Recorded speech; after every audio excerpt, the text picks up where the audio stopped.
Hello, first grade. It's another week of fun activities, and this week it's called Mixed Up Sentences that I'm going to have you do. And I sent two sentences for you to work on. I'll cover those in the next video. But there are two special words in each of these sentences. One is blender, and the other is clock. And those start with the blends, BL for blender, and clock starts with K-L or hard CL. So I wanted to start with a story, and you guys all know how much I love Bill Peet, and I have an old Bill Peet book that I got discarded, actually. It's got the big word. If you can see, it says discard. Discard means throw it away, and it was being thrown away by the Jennings County Public Library. They've got their stamp in here too.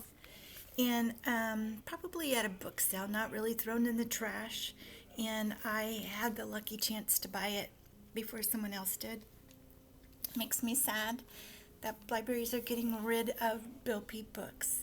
But what a lucky find for me. So, and I'm going to read to you another L blend. This is full, and remember this this Y says I, fly, Homer, fly. Starts with the blend FL, fly, Homer, fly. So I'm going to start this week with this story for you, and then in the next video we'll talk about mixed up sentences. So fly, Homer, fly. Homer was a simple farm pigeon who lived in an abandoned barn far out on a grassy hilltop. The ramshackle old barn had lost part of its roof and one wall tumbled in. Still, there were plenty of shelter there for a pigeon. In cold weather, Homer could always roost in its cozy corner up in a rafter, and during the heat of the summer, all the cracks and knotholes let in the cooling breezes. Homer never had to worry about being hungry. The surrounding fields swarmed with insects of all flavors, so the pecking was always good. He spent the days lazily wandering about the fields, snapping up a sow bug here and there, or a beetle or a caterpillar, or whatever suited his taste. And in the wintertime, after all the insects had disappeared, it was only a short flight across the field to a chicken yard, where he could always count on a feast of cracked corn. Life for the farm pigeon was simple and easy, with never a thing to worry about. However, there were times when he felt lonely all by himself way out there in the country, so lonely it was almost unbearable. Just the same, Homer planned to live there for the rest of his days, and he would have too if a storm hadn't come rumbling over the countryside one morning. It wasn't the booming thunder and lightning or the fiercely howling wind that changed things for Homer. It was a tiny sparrow who was sailing out of the stormy sky. The fierce wind tossed him about like a leaf, and the driving rain sent him careening downward. Just when it seemed that the sparrow would be dashed to the ground, one desperate flurry of his wings carried him upward and across the field, and then finally on into the old barn and into Homer Pigeon's life. Look at that storm.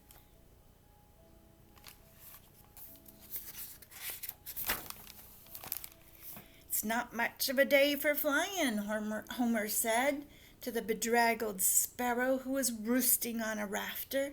Right you are, Pidge, said Sparrow, furiously fluttering his wings to fluff dry himself. Would you believe I was perched on a power line in Mammoth City less than an hour ago when, whoosh, this wham-zammer of a storm grabs onto me, and here I am way out in the middle of nowhere? By the way, Pidge, where'd you blow in from? I live here, said Homer. You mean you're a hayseed? A country bumpkin? And you live here in a pile of old planks? "Where should I live?" said the pigeon. So there's the sparrow, and there's Homer. Mammoth City, that's where, Bumpkin. Pigeon Plaza, to be exact. It's a fabulous place. All trees, fountains, statues, and green lawns. And would you believe that people come there just to feed the pigeons? Every day is a feast day at Pigeon Plaza. Sounds dandy, said Homer. Can't wait to get back, chirped the sparrow, hopping along the rafter for a peek at the sky. Well, what do you know, he exclaimed, the storm's gone kaput. Just like that, clouds and all, so I guess I'll be scooting along. Meanwhile, Bumpkin, give a thought to Pigeon Plaza. I have, said Homer, and I'm ready to go.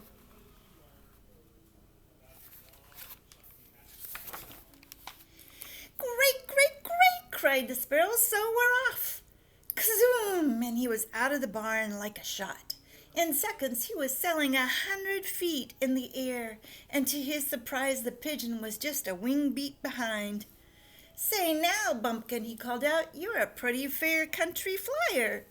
My name's Homer, said the pigeon. They call me Sparky, said the sparrow. And now before we go scatting off in the wrong direction, I've got to figure out the which way of things. Then he began circling around with his bright beady eyes, scanning the landscape below. Here we go, he said at last. If I'm right, that's Highway 99 down there. I'll take us straight east, right smack into Mammoth City.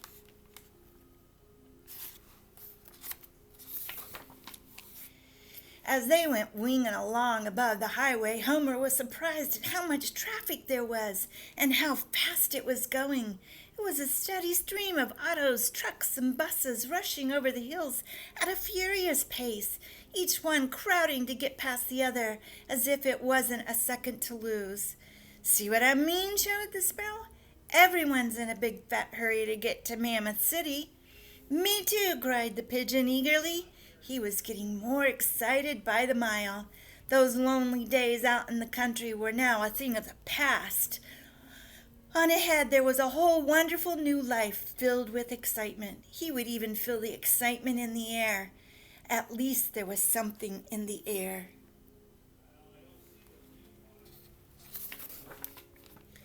They were flying into a greenish-brown haze that brought tears to the pigeon eyes. My eyes burn, Homer complained. That's natural, said Sparky. This hazy stuff is called smog, which means we're almost there. Just look. On ahead of them, a great sea of traffic went pouring into tunnels, over bridges, past a jumble of factory buildings, and in the hazy distance beyond, giant skyscrapers rose up through the dense curtain of smog. It was a startling sight to the farm pigeon. He couldn't believe that a place could be so big or so dark and dreary in the daytime. From here on in, the flying gets tricky, warned the sparrow. There's an awful mess of power lines and telephone wires. If you ever hit one, zingo, you're a goner. So stay right on my tail, and when I zig, you zig, and when I zag, you zag, okay? Okay, said Homer.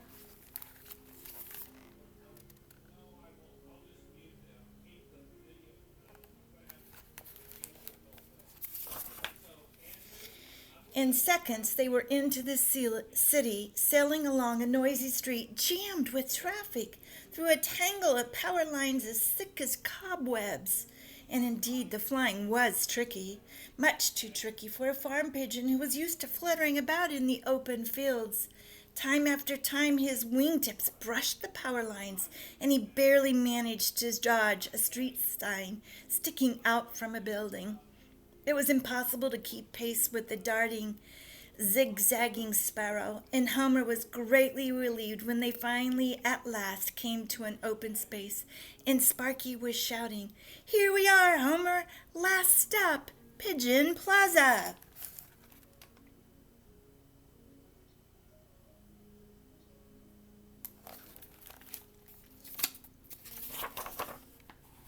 And sure enough, directly below them were the green lawns, the trees, the fountains, the statues, and all the people feeding the pigeons. Great flocks of pigeons. It's just like you said, cried Homer happily. Even better, it's a wonderful place. The greatest, chirped Sparky, and like I said, every day is a feast day. Come on, Homer, let's dive in.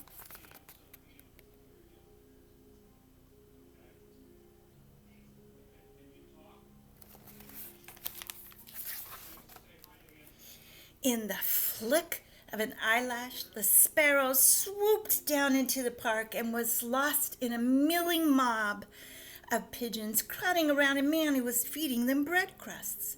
It was one big pigeon free-for-all with everybody rudely pushing and shoving, and to add to the confusion, tiny sparrows went darting in and out of the mob fighting for the crumbs. One of them was Sparky. There's more fighting than feasting, thought Homer as he fluttered down to land on the lawn, and I'm not quite hungry enough to fight for my dinner. Or quite big enough, he added with a sigh. The plaza pigeons were all much bigger than Homer, and for all he could see, they were much tougher too.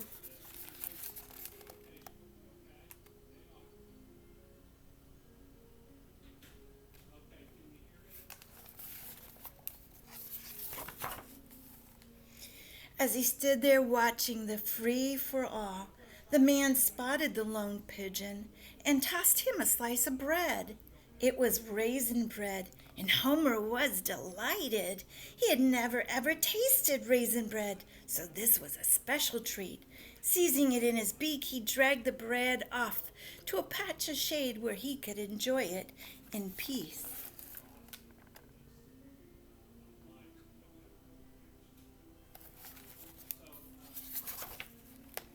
And just as he was about to take that first peck, suddenly a dozen pigeons came charging at him. They made a wild grab for the bread, and the next thing Homer knew, he was knocked sprawling into the grass. He tried to pick himself up and scramble out of the way, only to be trampled underfoot as more and more pigeons came sailing into the fray. Then almost as suddenly as it began, the tussle was over.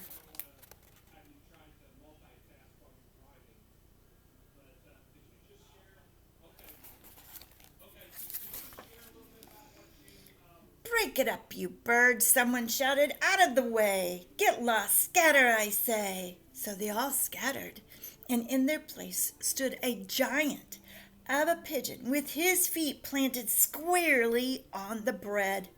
Look, stranger, he said, glowering fiercely at Homer. When I say scatter, that goes for you, too. But, stammered Homer, that's my bread. It's my bread now, growled the big one, ruffling up his feathers to make himself look even bigger.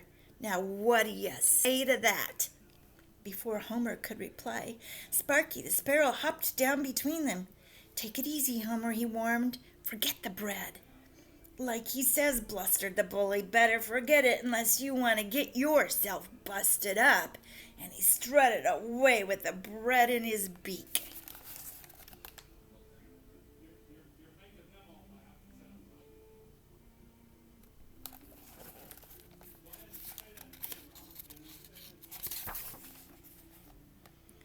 It's not fair, Homer muttered under his breath. All's fair at Pigeon Plaza, Sparky explained. It's every bird for himself. Sometimes it's rough, so you gotta keep cool. But Homer was in no mood for advice.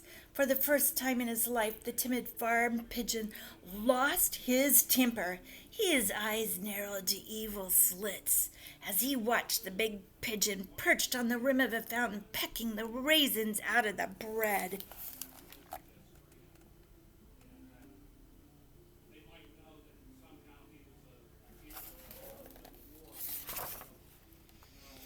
It was too much for Homer, and all at once he exploded. Sailing in feet first, he caught the big one off balance and sent him tumbling into the fountain.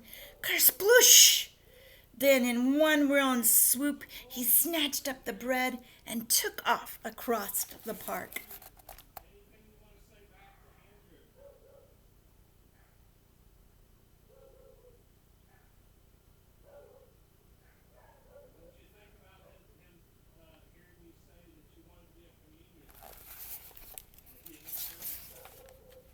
Once again there was a mob of greedy pigeons closing in, but this time Homer was ready for them. Before they could head him off, he sailed out over the street above the turmoil of traffic and dropped the bread under the wheel of a bus.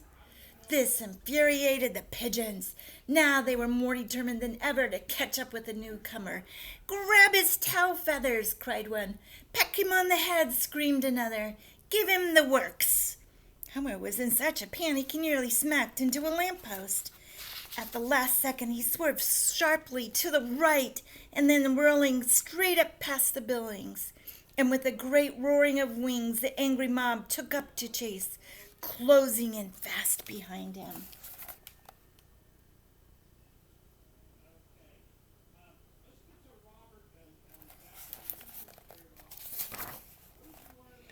They would have caught Homer for sure if he hadn't been so scared.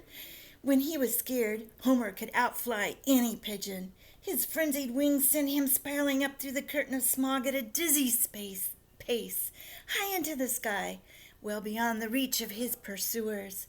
The city pigeons soon realized that they were no match for the high-flying farm pigeon.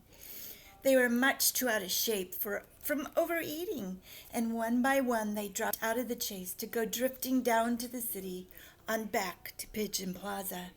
And Homer had the sky all to himself. And for a few minutes he circled above the city, peering at the jumble of buildings, searching for a quiet place away from the traffic where he could rest his weary wings.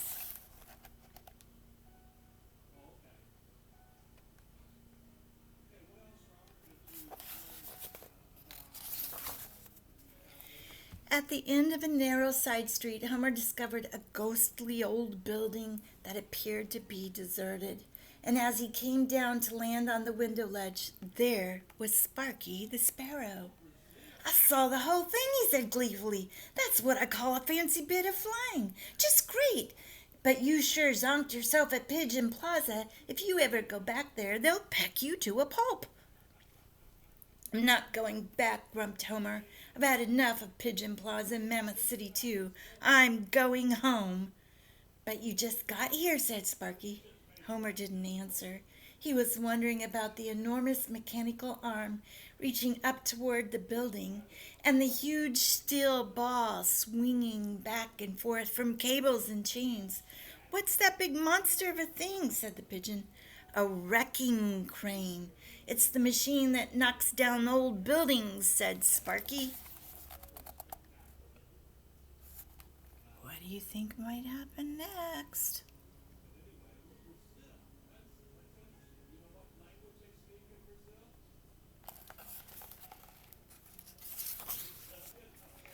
Then all at once the sparrow realized the steel ball was swinging in their direction, and he sprang into the air shouting, "Fly, Homer, fly!" At the same instant there was a resounding boom as the steel ball smashed into the building. The wall came tumbling down, and Homer took off. But not soon enough. A fragment of flying brick caught him on the wing, and he went careening out of control to disappear in a cloud of dust below.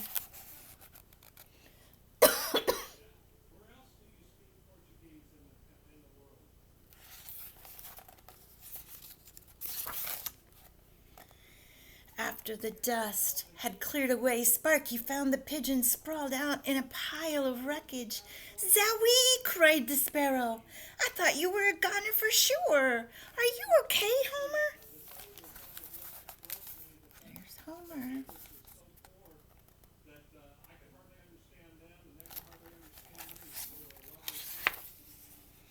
"I can't tell yet," said the weary pigeon, hauling himself out of the rubble. And then he waddled out into the alley, and he found to his dismay that one wing was limp and dragging. "Looks like you got a bad flipper," said Sparky. "Can you fly?" "I'll try," said Homer. And with a good running start, he launched himself into the air, but after sailing no more than a few yards, his injured wing gave out, and he went skidding on his beak.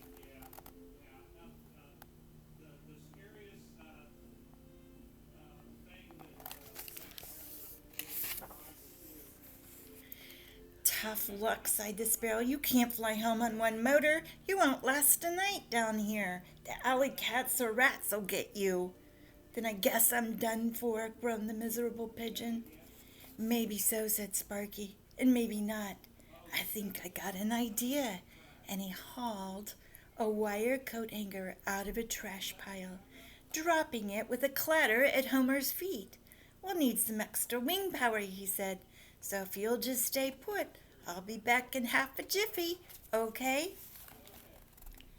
So, what do you think Sparky's gonna do with a hanger to help Homer fly?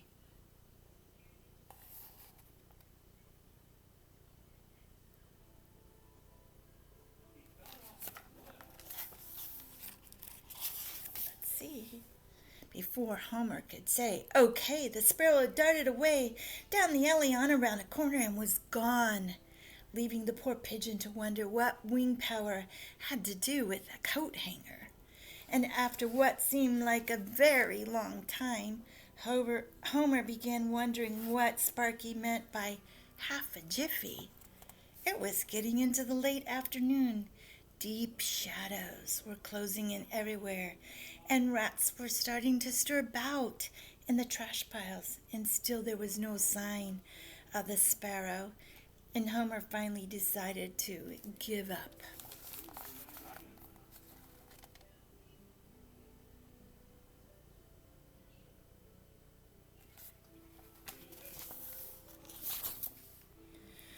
I'm going home, he muttered, if I have to walk every step of the way. And he hurried off down the alley in what he guessed to be the right direction.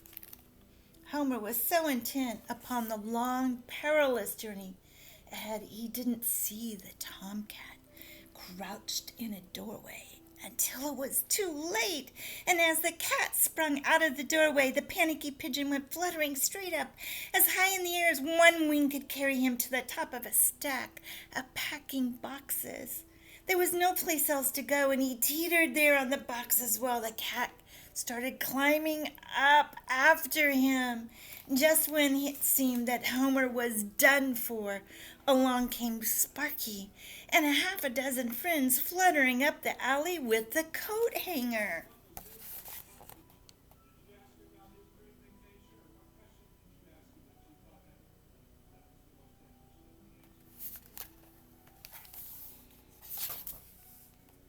Hop aboard, Homer! Hop aboard! Sparky shouted as they swooped down for the rescue. And in one desperate leap, Homer was aboard, grabbing onto the coat hanger with both feet. And at the same time, the cat's flashing paws caught him on the tail, and he lost a feather. It was that close.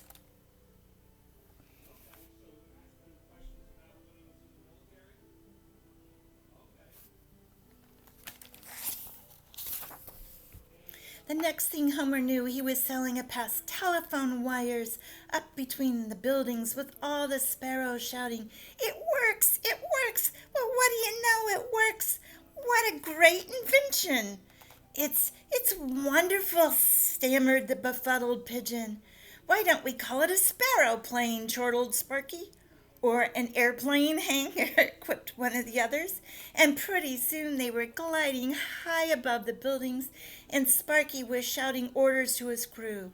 "Fly straight west into the sun, full speed ahead," and with all 7 motors whirring at top speed, the sparrow plane went zooming across the city through the smog into the open countryside.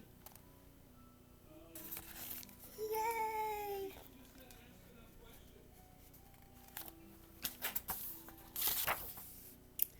Then once more all the sparrows began to chatter. "Well, what do you know? I can see for miles. What a view! How come? What happened?" "It's something invisible," cried Sparky. "Something called fresh air." And with perfect visibility and no worries about motor trouble, the flight was as smooth as it could be.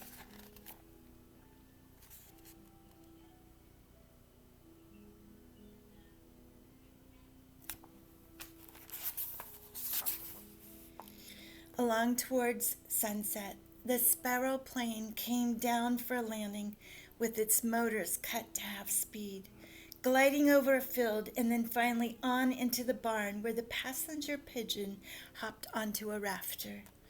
"We've still got a problem," said Sparky. "We can't leave him here all alone. He can't fly. He'll starve." "Then we'd better stick around," said one sparrow, "at least till the wing gets well." "Maybe it will never get well," sighed Homer. "And maybe it will," said Sparky. "We can always hope." There was nothing more to be said, and all the sparrows settled themselves on the rafters and were soon sound asleep.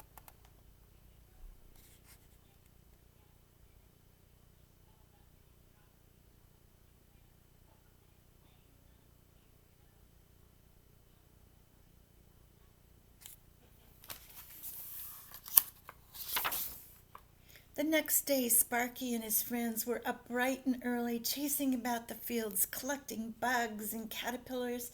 Feeding Homer turned out to be a fun game, a lively competition to see who could collect the most insects. And they kept the pigeons so well fed that there was barely a second between bites. "If my wing does not get well," joked Homer, "I'm afraid I'll be too fat to fly." And even though he couldn't fly, it was a happy time for Homer, with all the sprightly little sparrows flitting in and out, and the old barn was now a cheery place, and the days passed quickly.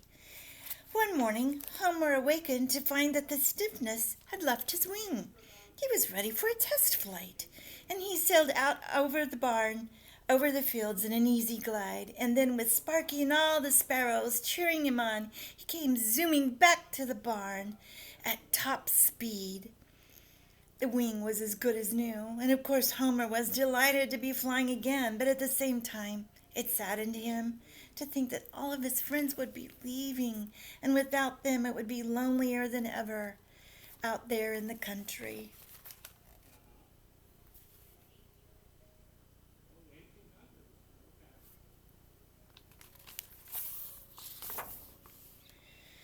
"Now that you're all set," chirped Sparky, "I guess we'll be scooting on back to the city."